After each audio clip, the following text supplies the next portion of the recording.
Good morning, church. It is April 26th. Thank you for joining me here for worship today. Let's prepare our hearts and our minds for worship with the reading from 1 Peter chapter 1. If you invoke as Father the one who judges all people impartially according to their deeds, live in reverent fear during the time of your exile. You know that you were ransomed from the futile ways inherited from your ancestors, not with perishable things like silver or gold, but with the precious blood of Christ, like that of a lamb without defect or blemish. He was destined before the foundation of the world, but was revealed at the end of the age for your sake. Through him you have come to trust in God, who raised him from the dead and gave him glory, so that your faith and hope are set on God. Now that you have purified your souls by your obedience to the truth, so that you have genuine mutual love, love one another deeply from the heart. You have been born anew, not of perishable, but of imperishable seed, through the living and enduring Word of God. Let us worship together.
Okay, a couple of quick announcements for you guys. Today is April 26th. As you know, we are doing communion drive-through style at the church today. If you weren't aware of that, I've been putting it on the church Facebook page, but if you weren't aware of it, it is happening today. So if you're watching this video, and it's before 11 o'clock in the morning, you can come to the church and receive communion anytime between 11 and noon. So 11 a.m. to 12 noon, I'm going to be at the church offering communion for folks that want to come and do that drive-through style.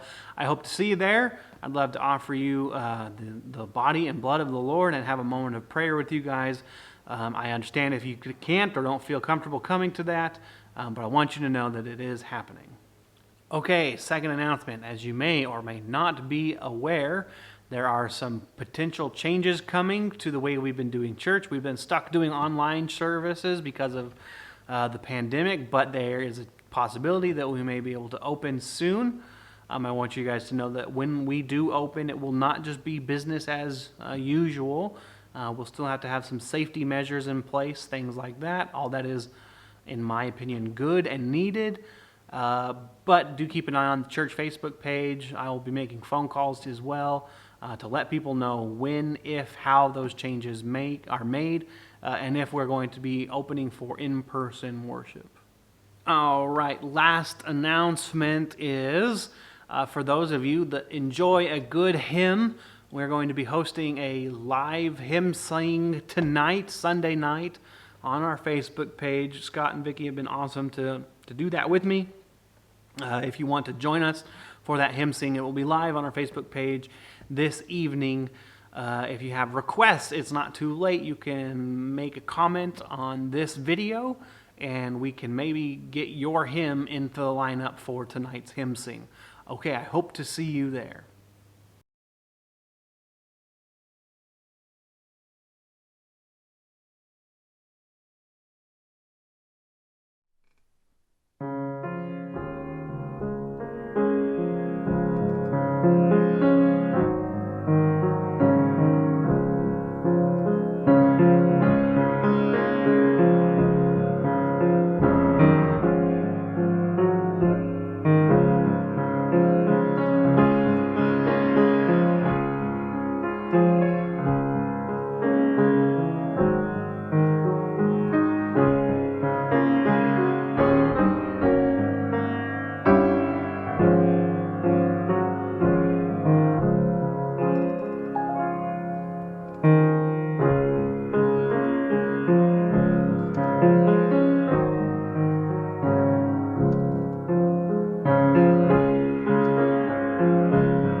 So today begins the third week of Easter. That's right. Easter is not just a day, it is a season. And during this season, we remember and recount the stories of Jesus' appearance to his disciples after his resurrection. Now, last week, we remembered Jesus' appearance to Thomas and the other disciples. We talked about faith, and we talked about how our faith is based not on what we have seen or not seen, but rather on who it is that we proclaim. So this week, we again have a story of Jesus' disciples who are wrestling with faith, with the issue of what their eyes can and can't see, with what it means to proclaim Christ as the risen Messiah. So let's hear from Luke chapter 24. Now on that same day, two of them were going to a village called Emmaus, about 7 miles from Jerusalem, and talking with each other about all these things that had happened. While they were talking and discussing, Jesus himself came near and went with them, but their eyes were kept from recognizing him, and he said to them, "What are you discussing with each other while you walk along?" They stood still, looking sad. Then one of them, whose name was Cleopas, answered him, "Are you the only stranger in Jerusalem who does not know the things that have taken place there in these days?" He asked them, "What things?" They replied, "The things about Jesus of Nazareth, who was a prophet, mighty in deed and word before God and all the people, and how our chief priests and leaders handed him over to be condemned to death and crucified him. But we had hoped that he was the one to redeem Israel. Yes, and besides all this, it is now the 3rd day since these things took place. Moreover, some women of our group had astounded us. They were at the tomb early this morning, And when they did not find his body there, they came back and told us that they had indeed seen a vision of angels who said that he was alive. Some of those who were with us went to the tomb and found it just as the women had said, but they did not see him. Then he said to them, "Oh, how foolish you are, and how slow of heart to believe all that the prophets had declared. Was it not necessary that the Messiah should suffer these things and then enter into his glory?" Then, beginning with Moses and all the prophets, he interpreted to them the things about himself in all the scriptures. As they came near the village to which they were going, he walked ahead as if he were going on. But they urged him strongly, saying, "Stay with us, because it is almost evening, and the day is now nearly over." So he went in to stay with them. When he was at the table with them, he took bread, blessed and broke it, and gave it to them. Then their eyes were opened, and they recognized him, and he vanished from their sight. They said to each other, "Were not our hearts burning within us while he was talking to us on the road, while he was opening the scriptures to us?" That same hour they got up and returned to Jerusalem, and they found the 11 and their companions gathered together. They were saying, "The Lord has risen indeed, and he has appeared to Simon." Then they told what had happened on the road and how he had been made known to them in the breaking of the bread. Okay, so this week I learned something new. I bought a new camera actually to shoot this video on, and as I was reading the user manual, there was a section about something called a diopter. I had never heard of a diopter before, but because I knew a little bit of biblical Greek, I recognized that this English word diopter is actually one of those words in our language that we sort of borrow from the ancient Greek, and so I decided to look it up. And the word diopter first appears as a way to talk about these inventions that were taking place a long time ago. And they were devices that people had come up with to measure distances and to measure angles. And they were tools that people used to build buildings and to do surveying work. And all this was happening in the 1600s, so in a long time ago. And they were tools that you looked through. You had to put them up to your eye and then kind of look through them. And the diopter was something that adjusted or augmented or enhanced the vision of your eye. All right, now back to my new camera. I learned that in a camera, a diopter is a secondary lens adjustment that changes the focal length of what is being viewed in the viewfinder, in the eyepiece of the camera. This doesn't change what the camera is seeing. It is only changing what the person who's looking through the camera is seeing. Now, why does this exist? Why do cameras have these things called diopters? Well, the simple answer is because some human beings, like myself, have bad eyesight. Some of us don't see very good, and so we have to wear glasses, which are on their own another kind of diopter. But we need to wear these things to help us see clearly. So if you have ever tried to use a camera while wearing glasses, you know that that's really hard to do. It's hard to get your face down there and use it. So a diopter in a camera is sort of like a little tiny miniature pair of glasses that you use in a camera to look through and make your vision clear. It helps you to see clearly through the camera without having to wear your glasses. It's incredible. It's amazing. My mind was blown learning about a diopter in a camera. And look, I will freely admit that it is pretty easy for me to fall down a rabbit hole and learning about diopters and all the Greek and the history and how things have changed. It's exactly the kind of rabbit hole that I like to fall down.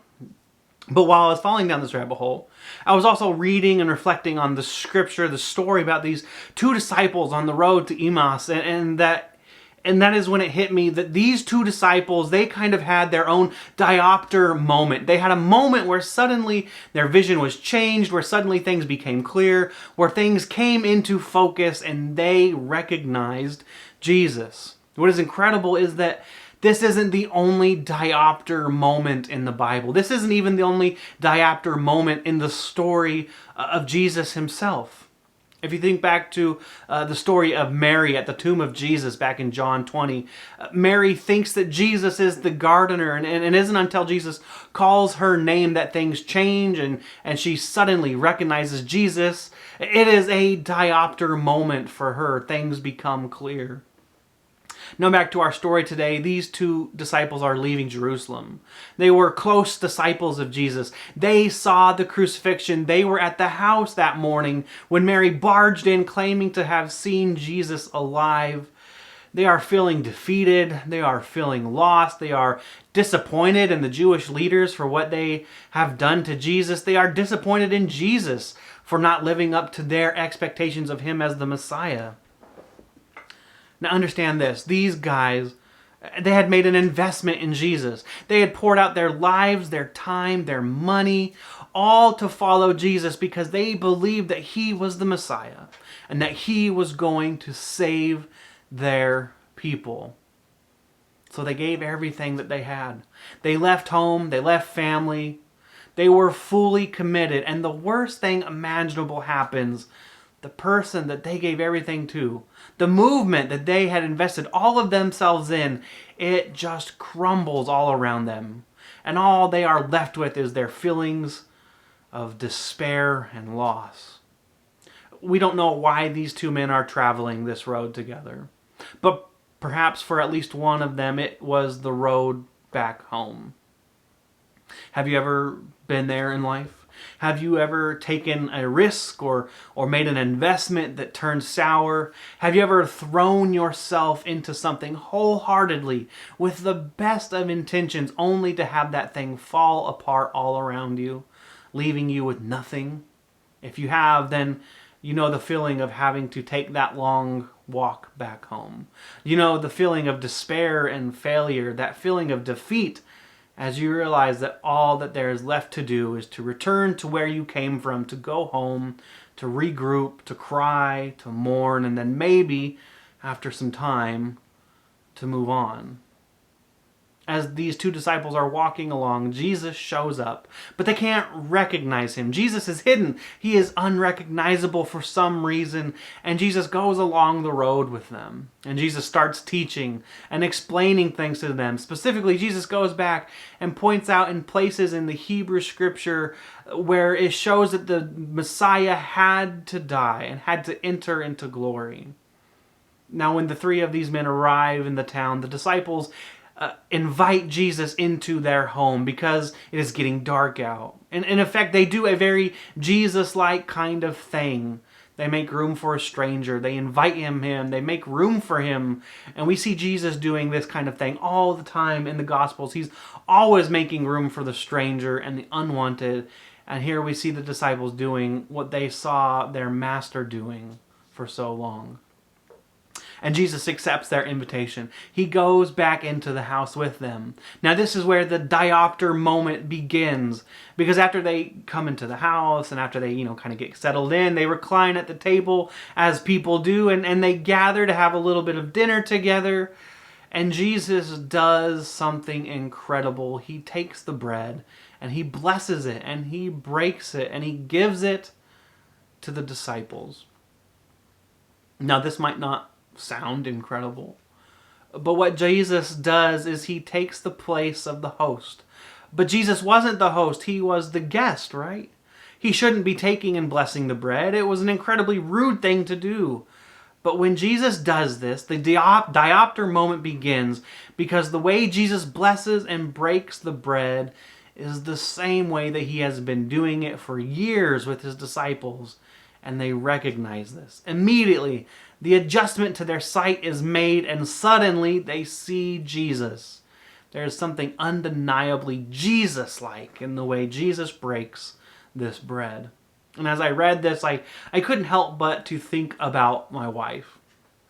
In her family, as a young girl, she was taught a specific way to use a tortilla to eat. And when we first started living together, she was sort of abhorred at the way I would use a tortilla. I would kind of, roll it up and kind of dunk it in whatever I was eating. And basically to her that was sacrilegious. So she taught me the way that her family taught her to use tortillas to eat. And to this day, that way of using a tortilla is undeniably Christine to me. I could pick out Christine's hands out of a lineup because of the way she uses a tortilla. To me, there's just something distinctly Christine about how she uses that tortilla.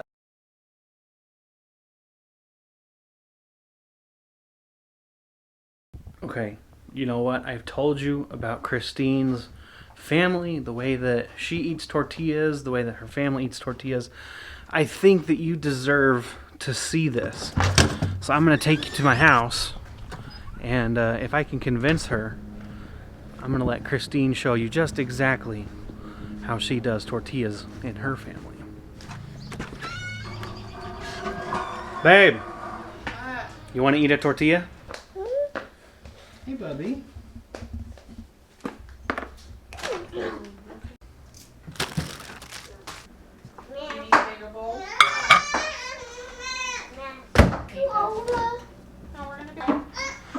Some salsa. Okay, so I'm here with Christine, and we're in our kitchen, and I've warmed up a tortilla, and I've got some salsa, and she's agreed to show you what I'm talking about, because we've been talking about how Christine's family does tortillas different than I did it, and specific. How did you do it? Well, okay, No, it's okay. So I would take a tortilla and roll it up kind of like that, and then dunk it in the salsa, and then eat it like that. What do you think about that style? That's a waste of tortilla. Okay. Exactly. Okay, so show us how you use tortillas. What's the specific way that you do it? So you use the maximum amount of tortilla, or I should say have the maximum ratio per dipping sauce. You would always take a piece off like this. Oh, okay. Yeah. Yeah? No? Yeah, I'm with you. Okay. And fold it to make a spoon. Okay, and then how would you eat with it? And then you would dip it so that you get a good amount of salsa, and it's like a little cup almost, or a big spoon. Like a tortilla spoon. Like a tortilla spoon. Okay. Yeah. And I'll just say, Christine taught me that, and I'm converted. I have been eating tortilla spoons for years now, but before I was married and living with Christine, I had no idea that there was another way to eat tortillas. But, and what I'm talking about is how distinct that is to you. Like, that is like a you thing to me. Yes. Like, when I see you eat tortilla spoons, and when I see our kids do it, I just think about you. Yeah. It's just a very distinct Christine thing to me. All right, field trip over. So this makes sense to me a little bit. Jesus breaks the bread, and the diopter is set, and the disciples suddenly recognize Jesus, and they realize that it had been Jesus all along, and suddenly they know what they have to do. They have to go back to Jerusalem. They have to walk another 7 miles immediately, because they have to tell the others. They have to affirm what Mary said. Mary wasn't crazy. Jesus really had come back from the dead.